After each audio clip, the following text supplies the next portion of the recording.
Hi guys, আজকে যেটা পড়াবো সেটা হচ্ছে rape of the lock, last day পড়িয়েছিলাম। সেখানে আমি বলেছিলাম 4 ধরনের সুপার ন্যাচারাল এলিমেন্টদের সম্পর্কে এবং তারা ছিল কারা কারা: স্যালামান্ডার, নিমস, নোমস আর সিল্প। এরা এরা জীবিত অবস্থায় প্রত্যেকেই মেয়ে ছিল এবং তারপরে মারা যাওয়ার পর তারা সুপার ন্যাচারাল এলিমেন্টে ট্রান্সফর্ম হয়, যে নামগুলো আমি এখন বললাম এবং আগের দিনও বলেছি। এবং সুপার ন্যাচারাল এলিমেন্টে যখন ট্রান্সফর্ম হয় তখন তারা নারী পুরুষ উভয় সুপার ন্যাচারালি হতে পারে। জীবিত অবস্থায় শুধু নারী ছিল, কিন্তু যখন সুপার ন্যাচারাল এলিমেন্ট হচ্ছে পুরুষ নারী দুটোই হতে পারে। তো এখানে আমি এটা বলতে যাচ্ছি, যেটা পড়াতে চলেছি পরের জায়গা থেকে। কি বলছে এবার দেখো: no farther yet who over fear and chaste rejects mankind is by some sylph embraced.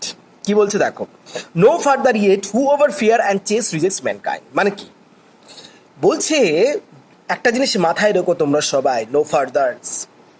কবি বলছেন পাঠকদেরকে আপনারা সবাই মাথায় রাখবেন, হু ওভার ফিয়ার অ্যান্ড চেস্ট, যে বিশ্ব সুন্দরী এবং পবিত্র, চেস্ট পবিত্র মানে ভার্জিন, রিজেক্টস ম্যানকাইন্ড, সে কিন্তু, যে মেয়েটি ভীষণ সুন্দরী এবং ভার্জিন, সে সঙ্গে সঙ্গে পুরুষদের প্রপোজালটাকে অস্বীকার করে বা অ্যাকসেপ্ট করে না। আশা করি বুঝতে পেরেছো।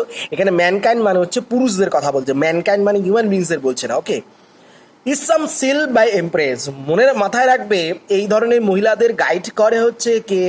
সিল্ফরা গাইড করে। যেমন বেলিন্দা ঠিক এই ধরনের মহিলা, ঠিক আছে? এর জন্য সিলদের হেড বেলিন্দাকে গাইড করছে। For spirit freed from the mortal laws with ease assume what sexes and what shapes they place.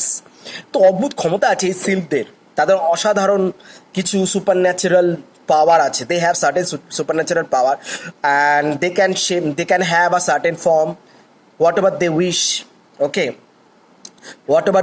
whatever form they wish, they can be transformed into that. Okay, they have this special quality, special power. This kind of power is called supernatural power. And কি বলছেন কবি: what guards the purity of melting maids in the cutlery balls and midnight masquerades and save from the treacherous friend and the daring spark.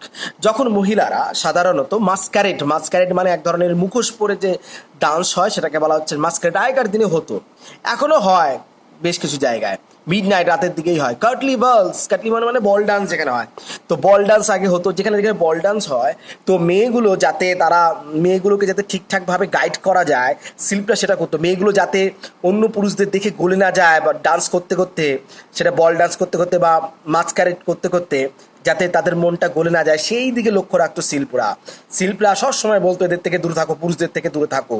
আর কি করতো তারা? The glance day by whisper in the dark, তারা বিড় করে কানের সামনে এসে মেয়েদেরকে কানের সামনে ফিস করে কথা বলতো। When kind occasion prompts their warm desire, the glance by day and whisper in the dark. Sorry, এটা বলছে গ্লান্স বাই ডে, মানে এটা অন্য পুরুষ ওই মেয়েদের দিকে তাকাচ্ছে। আর হুইসপার ইন দ্য ডার্ক, অন্ধকারে রাতের দিকে, রাতে যখন হতো, ওই পার্টিতে যখন হতো, কানের সামনে এসে ফিস করে কিছু বলতো মেয়েদের কানের সামনে এসে, পুরুষরা ইমপ্রেস করার জন্য। আরো ভালো করে বললে তুমি বলতে পারো যে সিডিউস করার জন্য। তো in order to seduce all those women's and those men try to do some tricks, that those tricks maybe through glance or maybe some whispers. Okay, তো এইগুলোর মধ্যে দিয়ে মেয়েদেরকে পেতে চাইতো, মেয়েদেরকে কোট আনকোট পটাতে চাইতো, মেয়েদেরকে ইমপ্রেস করতে চাইতো। কিন্তু তখন কি হতো?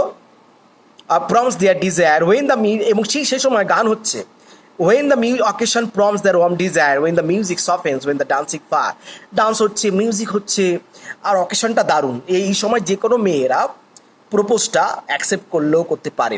এই প্রসঙ্গে আমি একটু বলে রাখি, সেটা হচ্ছে, দেখবে একটা জিনিস ইন্টারেস্টিং ব্যাপার, যে পুজোর অকেশনে বা বিয়ে বাড়ির অকেশনে, বিশেষ করে বিয়ে বাড়িতে, পুজো তো হতে পারে, দুর্গাপুজো, সরস্বতী পুজোতে, এই সময় মেয়েরা কেন বলো তো দেখি বেশি বলতে পারো মেল্ট হয় মানে আমি বলতে চাইছি সাধারণত যে কোনো পুরুষদের জন্য একটা বলতে পারো টোটকা, কাইন্ড অফ টোটকা। মানে তুমি যখন প্রপোজ করবে কখন করবে? বিয়ে বাড়িতে করতে পারো, অথবা তুমি সরস্বতী পুজোর সময় করতে পারো, দুর্গাপুজোর সময়। কেন? এই সময় মেয়েদের মনটা ফেস্টিভিটির যে মুডটাতে তাদের মনটা অনেক নরম থাকে, সফট থাকে, বিশেষ করে বিয়ে বাড়িতে তো ভীষণ। তো তুমি অন্য সময় হয়তো বা প্রপোজ করতে পারো, সেই সময় প্রপোজ করলে হয়তো বা তোমার 90% নাকচ করার সম্ভব বা 80% সম্ভাবনা। যদি তোমাকে পছন্দ করে মেয়েটা সেটা আলাদা করা, আমি বলছি যে কোনো পুরুষদের ক্ষেত্রে 80% ক্ষেত্রে কী হতে পারে, না করে দিতে পারে। কিন্তু এই দুর্গা পুজো, সরস্বতী পুজো অথবা বিয়ের সময়, এই সময় তোমার অ্যাটলিস্ট 40% চান্স আছে। You have certain chance at least 40%। বুঝতে পেরেছো আমি কি বলতে চাইছি? আসল কথা হচ্ছে যখন মিউজিক হয়, ডান্স হয়, ফেস্টিভিটি থাকে, অকেশন হয়, সেই সময় কিন্তু মেয়েদের মন অনেক সফট থাকে। সেই সময় প্রপোজালটা তুমি যদি প্রপোজ করো সেটা অ্যাকসেপ্ট হলেও হয়ে যেতে পারে, সম্ভাবনা আছে। এবং কবি বলছেন তার সঙ্গে, সেটাই বলছেন কবি, বিদেশেও তাই ডান্স হয়, অন্যান্য কিছু হয়, যখন মাস্কারেড ডান্স বা বল ডান্সের সময় মেয়েরা থাকে, মিউজিক হয়, সে সময় মেয়েরা কিন্তু গললেও গো যেতে পারে পুরুষের দ্বারা। And 'tis but the self, the wise celestial know, the honor is the what with men below. কিন্তু এই সময় মেয়েদেরকে রক্ষা করে কে? ওই পুরুষদের থেকে, কারণ ওদের মন তো গলে যাচ্ছে, তো সেই গলে যাওয়া থেকে রক্ষা করে কে? শিল্পরা। কিন্তু বাকি পুরুষরা কি জানে? পুরুষরা জানে হয়তো ইস মেয়েটা ভীষণ, সত্যি ভীষণ প্রচণ্ড বলা যেতে পারে, মেয়েটা নিজের অনারের ব্যাপারে খুব মানে সজাগ বা কনসাস, মানে মেয়েটা সাধারণ মেয়ে নয়, সে ঠিক আছে, সে আর তুচ্ছ মেয়ের মতন নয় যে সঙ্গে সঙ্গে গেল, গিয়ে প্রপোজ করলো আর হ্যাঁ অ্যাকসেপ্ট করে দিল, এরকম ব্যাপার নয়। সমস্ত পুরুষরা ভাবে মেয়েটা সত্যি ভীষণ পার্সোনালিটি ভালো, এসেট্রা এসেট্রা, এই কথা বলা হয়। কিন্তু আসল কথা শিল্পীরা বলছে ওরসব কিছু না, পার্সোনালিটি অনার ফনার ওসব কিছু না, আমরা গাইড করি মেয়েদেরকে যাতে প্রপোজালটা অ্যাকসেপ্ট না করে ওরা। আশা করি বুঝতে পেরেছে শিল্প কথাগুলো বলছে। আর কি বলছে এবার দেখেন, মজার সঙ্গে বলছে শিল্প। এখন কথাগুলো কি সত্যি?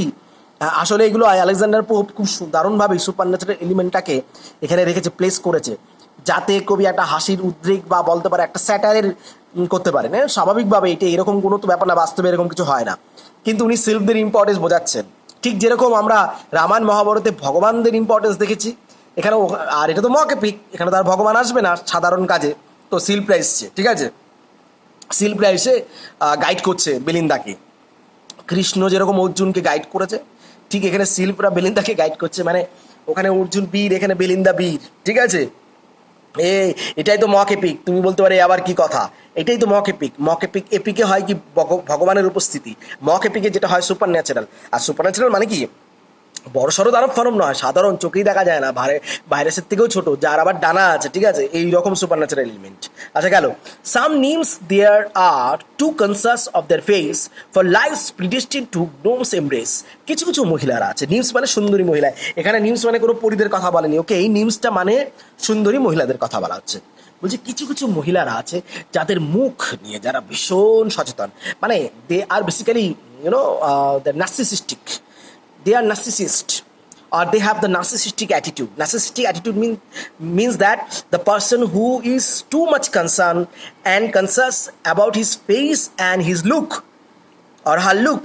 Okay, এইটা হচ্ছে যে নিজের চেহারা নিয়ে ভীষণভাবে বলা যেতে পারে ব্যস্ত সবসময় বা সজাগ, তাকে বলা হয় নার্সিসিস্টিক ব্যক্তি, বা তাকে নার্সিসিস্ট বলা হয়। এখন কথা হচ্ছে এরকম তো সবাই হয়, আজকালকার যুগে তো প্রত্যেকেই নয়। আমরা এত গাদা গাদা ফেস কেন সেলফি তুলি, সেলফিও কিন্তু একটা kind of narcissism, you have to understand that, ঠিক আছে।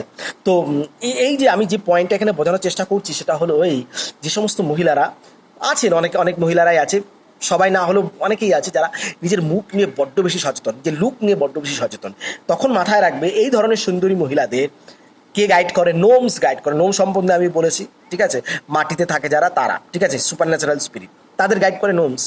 This swell their protest prospect and exalt their prides when offers are disdain and love denied. যেহেতু তাদের ভেতরে ভীষণভাবে তারা মুখ নিয়ে ভীষণভাবেই তারা নিজেদেরকে ভাবে আমরা খুব সুন্দরী, এই সমস্ত মেয়েরা ভাবে তারা নাকি ভীষণ সুন্দরী, সেই কারণেই তাদের prospect and exalt there pride, তাদের ভেতরে প্রাইড চলে আসে, তাদের ভেতরে প্রসপেক্ট চলে আসে, তারা ভাবে নিজেদেরকে অনেক কিছু ভাবে যে আমরা সুন্দরী, এসেট্রা, একটা গর্ব অহংকার থাকে তাদের মধ্যে। অ্যান্ড হোয়েন অফার্স আস ডিসডেইন, এবং সেই সময় যখন পুরুষ কোনো অফার করে, প্রপোজ করে, সঙ্গে সঙ্গে সেটা না চলে, সঙ্গে সঙ্গে কোনো রকমভাবে সেকেন্ড থট থাকেই না, একদম সঙ্গে সঙ্গে না করছে। আর কি, অ্যান্ড লাভ ডিনাইড, এবং ওই যে পুরুষ তাকে ভালোবাসে সেইটাকেও অস্বীকার করা হয়। আর কি, then gay ideas crowd the বেকান brain while the peers and the dew and all the sweeping tray. তখন বলছে এই সমস্ত সুন্দরী মহিলাদের মাথায় কিছু থাকে না, পুরো ফাঁকা। কেন থাকে না?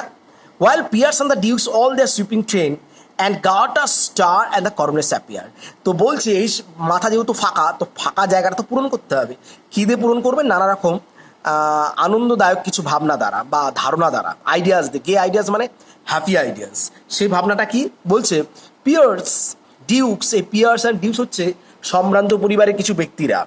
ডিউকস মানে সামন্ত, পিয়ার্স মানে হচ্ছে সেই সময়কার যে বিখ্যাত বিখ্যাত সেনাবাহিনীর হোক, সেনাবাহিনী বলো, বা তুমি যা বলতে পারো তুমি হচ্ছে লর্ডস যারা আছে তারা, তাদেরকে বলা হচ্ছে। And train and guard a star coronets appear. Guard a star coronets appears, coronets, এগুলো জেনারেলি কি হয় আমি একটু বলার চেষ্টা করছি। এইগুলো হচ্ছে সাধারণত গার্ড আর স্টার্স, যেমন সেনাবাহিনীদের নানা রকম স্টার থাকে, গার্টার্সও থাকে। গার্টার্স কথাটা ইউজ করা হয় জেনারেলি, আমি বলি যে এটা নাইটহুড যারা আছে, যারা নাইট, নাইট যারা KNIGHT, নাইট, এই নাইটরা সাধারণত গার্টার পরে, ঠিক আছে, গার্টার্স ইউজ করে। এর থেকে প্রমাণ হয় সে কত বড় নাইট।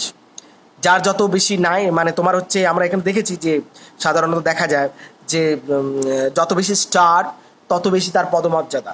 আর করনেস মানে হচ্ছে তোমার ক্রাউন, মানে কিছু ডিউকরা ক্রাউন পরে আসে। তো ওই মেয়েরা, এই যে সুন্দরী মহিলাদের কথা বলছিলাম কিছুক্ষণ আগে, তারা কি করেন? তারা কিন্তু তারা চুজ করে যে কোন পুরুষ সব থেকে বেশি ভালো। সাধারণ ছেলে মেয়েদের কোনো চান্স নেই তাদের কাছে, তারা তখন চুজ করে কোনো সেনাবাহিনীর প্রধান বা কোনো একজন রাজা, এই ধরনের কাউকে চুজ করে তারা। And in soft sound your grace salutes their ear. এবং আর কি হয়? এবং তারা সবাই গি ইয়োর গ্রেস, তখন মেয়েটা, যখন ওই পুরুষরা, সম্ভ্রান্ত ঘরের পুরুষরা ওই মেয়েটির সামনে এসে বলে ইয়োর গ্রেস, আর তখন মেয়েটা আর আনন্দে আপ্লুত হয়ে পড়ে, আর আনন্দে গদগদ হয়ে পড়ে, বাহ এই তো এই পুরুষটি এইবার আমাকে প্রপোজ করলো বলে, ঠিক আছে। এই এই হচ্ছে তোমার হচ্ছে এই এই সমস্ত নারীদের ব্যাপার স্যাপার, মানে তাদের সব বড় সড়ো ব্যাপার, ঠিক আছে, বোঝার চেষ্টা করো। বড় সড়ো ইন দ্যাট কেস রাজরাজাদের প্রাধান্য দরকার, বা রাজরাজাদের বয়ফ্রেন্ড যদি হতেই হয় বা হাজবেন্ড হতে হয় রাজ বা রাজা বা কোনো একজন নাইট, সে সময় ঠিক আছে একজন ডিউক হতে হবে তাকে। ওকে, tis this that early taint of female soul instruct the eyes of the young coquette to roll. তো কিছু কিছু মহিলা female soul, early taint, taint মানে কলঙ্ক বা দাগ, কিছু মহিলাদের কলঙ্ক বা দাগ আছে, সেটা কিসের? টিচ দিস, দাগটা কিসের? Instruct the eyes of the young coquettes to roll, teach infant cheeks to bid and blush to know, and little heart to flutter at a beau. Teach the early tent of female soul. Female সোলটা কি বলছে? ফিমেলদের অর্থাৎ মহিলাদের মধ্যে কিছু দুর্বল জায়গা আছে, ত্রুটি আছে। সেটা কি? সেরকম পুরুষ যদি দেখা হয়, সেরকম হ্যান্ডসাম গাই বলে শুধু নয়, হ্যান্ডসাম গাই এবং তার সঙ্গে যদি টাকা পয়সাও বেশি থাকে, মানে টাকা পয়সা বেশি মানে বলতে চাইছি সম্ভ্রান্ত পরিবারে যদি কেউ থাকে, বাস হয়ে গেল মেয়েটি তখন কি করবে? ওই ছেলেটিকে দিকে তাকানো শুরু করে দেবে, কোট আনকোট তাকানো, ককেস, গোল করা, এখনকার সময় বলা হচ্ছে ঝাড়ি মারা, ঠিক আছে, একটা ঝাড়ি মারার ইংলিশ আছে অগল, ঠিক আছে। তো অগলিং করা বা তোমার হচ্ছে এখানে তো শুরু করে দিল মেয়েটা, এবং কি করে তাকাতে হবে সেই চোখগুলো গোল গোল করে সুন্দর করে সুচিত্রা সেনের মতন, ঠিক আছে, সুন্দর করে গুছিয়ে, যাতে মেয়েরা একবার তাকাবে পুরুষের হৃদয় একবারে ভেঙে চৌচির হয়ে যাবে, এরকম একটা ব্যাপার, ঠিক আছে, বুঝতে পেরেছো সবাই? আর কি বলছে দেখো, teach infant cheeks the bidden blush know. এবং শুধু তাই নয়, ছেলেটিকে দেখে কীভাবে লজ্জা পেতে হয় সেইটাও প্র্যাকটিস করতো, আয়নার সামনে সব প্র্যাকটিস করা, আয়নার সামনে বসে বসে প্র্যাকটিস করতো। And little hearts to flutter at a beau, beau মানে হ্যান্ডসাম গাই, ভদ্রবাবু, ঠিক আছে, বাবু যে আর কি, little hearts to flutter at a beau. এবং ওই যখন ভদ্র বা এরকম হ্যান্ডসাম গাই বা সম্ভ্রান্ত পরিবারের, ধনী পরিবারের কাউকে যখন ছেলেকে দেখতো, তখন তাদের কি হতো? লিটিল হার্টস টু ফ্ল্যাটার, তখন তাদের মনটা গলে যেত, হৃদয় গলে যেত, ফ্ল্যাটার হতো। But when the world imagine women stray, the silk to the mystic mages guide their way. এই তো মহিলারা যারা ভীষণভাবে এই সম্ভ্রান্ত ঘরে কিছু যুবকদের যদি দেখে বা হ্যান্ডসাম গাইদের দেখে, বাস হয়ে গেল তাদের অবস্থা। কিন্তু এই মেয়েদেরকে কি করতে হবে? কন্ট্রোল তো করতে হবে। কে করবে? তখন ওই নোমস অথবা শিল্পীরা এসে গাইড করে, শিল্পীরা কি করে? শিল্পীরা থ্রু মিস্টিক মেজেস, তারা মিস্টিক মেজ তৈরি করে। একটা মিস্টিক মেজেস মানে কি? পথ। মিস্টিক মানে হচ্ছে রহস্য, একটা মিস্টেরিয়াস, একটা আঁকা বাঁকা পথ তৈরি করে মেজেস। বা আরও ভালো করে বলে, মিস্টিক মেজেস মানে হ্যারি পটারের হাতে যেরকম থাকে, ঠিক আছে, একটা সেপ্টার টাইপের থাকে, সেটা দিয়ে ম্যাজিক হয়, সেই ওরকম একটা দ্বন্দ্ব থাকে তাদের হাতে, শিল্পীদের হাতে। ওই দ্বন্দ্ব দিয়ে ওরা ম্যাজিক করে। তোরা হয়তো বা দেখেছিস পরীদের, ছোটো ছোটো পরীদের হাতে ওরকম দ্বন্দ্ব থাকে, দণ্ড বা ঠিক আছে সেপ্টার, সেইটা দিয়ে ওরা ম্যাজিক দেখায়। তো এইখানেও সেটা বলা হচ্ছে, ঠিক আছে। And sylph the mystic mazes guide their way through the all giddy circle they pursue. তখন একটা গিডি সার্কেল তৈরি করে, তারা গিডি সার্কেল তৈরি করে যাতে সেটা নড়ে না যেতে পারে, মানে ওই সার্কেলটা যে এমনভাবে থাকবে যাতে সার্কেলটা সঠিকভাবে থাকে। অ্যান্ড ওল ইম্পার্টিনেন্স এক্সপেল বাই নিউ, তখন তারা কি দেখতে পারে, old impertinence expel by new what tender maid but must a victim fall to one man street বা দ্য অ্যানাদার্স বল। তো মহিলাদের কি হয়, old impertinence expel by the new, মহিলাদের কি হয়, একটা তুচ্ছ কাজ তারা করে। তো কেন করে, এই যে এত জাদু ফাদু কেন করতে হয় শিল্পদের, ওই মেয়েগুলোকে বাঁচানোর জন্য, তাদের কন্ট্রোল করার জন্য। কেন? কারণ মেয়েগুলো কি হয়, ইম্পার্টনেস মানে তুচ্ছ কাজ, ইম্পার্টনেস মানে ধৃষ্টতা, ঠিক আছে, সসিনেস, কিন্তু এখানে মানে হচ্ছে তুচ্ছতা মানে সাধারণ কাজ। তো একটা মেয়ে যখন ছোট্ট কাজ সাধারণ কাজ করে, সেটা যাও শুধরে নিল, আবার আর একটা সাধারণ কাজ করা শুরু করলো, ভুল কাজ, মানে ইম্পার্টনেস মানে একটা ভুল করা। মেয়েরা এত ভুল করে এইসব জায়গাতে, ওই যে বললাম বুঝে উঠতে পারে না একটা ছেলে, তাকে ছেলেটা কত দারুণ অসাধারণ কিনা, তার ব্যক্তিত্ব জায়গাটা আছে কিনা, সে স্ট্রং, মেন্টালিটি স্ট্রং কিনা, সে জায়গার দিকে তার কতটা স্ট্রং, এসব না দেখে শুধুমাত্র হ্যান্ডসাম আর টাকা পয়সা দেখেই কি হচ্ছে, তখনকার সময় যাই দেখছে ভুল করে ফেলছে, ভুল ছেলেকে চুজ করছে, তারপরে কষ্ট পেতে হচ্ছে, কান্নাকাটি করতে হচ্ছে কত।